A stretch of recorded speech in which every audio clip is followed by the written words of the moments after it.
2026 মরশুমে প্রথম home match খেলতে নামছে কলকাতা নাইট রাইডার্স ইডেন গার্ডেন্সে আগামী 2nd অফ এপ্রিল 2026। এই ম্যাচ অনুষ্ঠিত হতে চলেছে।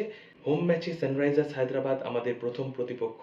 গত ম্যাচ মুম্বাই ইন্ডিয়ান্সের বিরুদ্ধে হারের পর 2nd এপ্রিল এই ম্যাচ ঘিরে কিন্তু উত্তেজনা তুঙ্গে।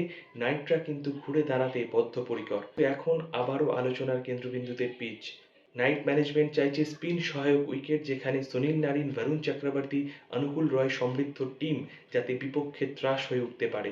অনুরূপে এডেন গার্ডেন্সের পিচ কিউরেটর সুজন বাবু চাইছেন একটা স্পোর্টিং পিচ, অর্থাৎ যেখানে 200+ রান হবে এবং ব্যাটিং সহায়ক উইকেট হবে। আমরা বরাবরই স্পিন সহায়ক উইকেট চেয়ে এসেছি। 2012, 2013, 2014 এই 3 বছরের মধ্যে আমরা কিন্তু স্পিন সহায়ক উইকেট পেয়ে দুবার ট্রফি জয় করতে পেরেছি, এটা বলার উপেক্ষা রাখে না। এ বিষয়ে কোনো দ্বিমত থাকার কথাই নয়, কোনো অনুগামীদের মধ্যে দ্বিমত থাকার কথা নয়। কিন্তু আনফর্চুনেটলি বর্তমানে আমরা হোম অ্যাডভান্টেজ পাচ্ছি না।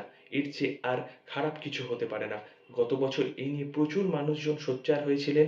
প্রয়োজনে অনেকে দাবি করেছিলেন যেন হোম ম্যাচ সরানো হোক ইডেন গার্ডেন্স থেকে। এই পিচ কিউরেটরের সাথে কলকাতা নাইট রাইডার্স ম্যানেজমেন্টের এই দরজা কিন্তু আজকে নতুন নয়। আমরাই একমাত্র টিম যারা হোম অ্যাডভান্টেজ পাই না। আমরা স্পিন সহায়ক উইকেট চেয়েও পাই না। আমাদের টিমে বরুণ চক্রবর্তী, সুনীল নারিন, অনুকূল রয় এরকম কোয়ালিটি স্পিনার রয়েছে। প্রয়োজনে আমরা রচি রবীন্দ্রকেও খেলাতে পারি লেফট আর্ম অফ স্পিনার হিসেবে। কাজেই এই 4জন বোলার 16 ওভারে বল করতে পারেন যদি স্পিন সহায়ক উইকেট পাওয়া যায় এবং বিপক্ষের ত্রাস হয়ে উঠতে পারেন। এই চতুর্মুখী স্পিন আক্রমণে বিপক্ষকে সহজেই ধরাশায়ী করতে পারা যাবে। কিন্তু আমরা যা চাইছি সেটা কি আদৌ পাচ্ছি? প্রতিটা দল তাদের হোম ম্যাচে হোম অ্যাডভান্টেজ পায় এক্সেপ্ট কলকাতা নাইট রাইডার্স। এই বিষয়ে প্রচুর প্রতিবাদ হয়েছে। হয়তো 1-2 ম্যাচ আবার স্পিন সহায়ক উইকেট হয়েছে, আবার পরবর্তী ম্যাচের ক্ষেত্রেই পিচের চরিত্র বদলে যাচ্ছে। একটা ফ্ল্যাট পিচ করা হচ্ছে যখন একটা ভাগ্যের ওপর সম্পূর্ণরূপে দাঁড়িয়ে থাকছে ম্যাচের ফলাফল।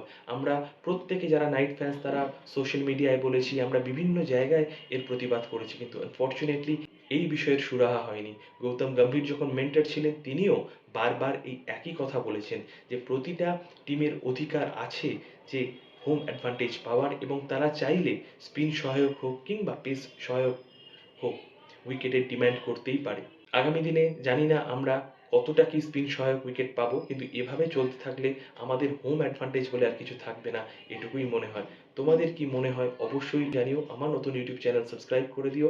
যতক্ষণ না নেক্সট ভিডিও আসছে অবশ্যই সাথে থেকো, পাশে থেকো। 2008 থেকে কেকেআর দলকে সমর্থন করছি। জয় কেকেআর, আমি কেকেআর, করবো, লড়বো, জিতবো রে।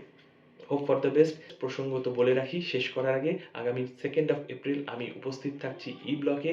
চেষ্টা করব আমার দলকে চিয়ার করার, সমর্থন করার এবং গুরুত্বপূর্ণ 2 পয়েন্ট নিয়ে ঘরে ফেরার। Hope for the best, finger crossed.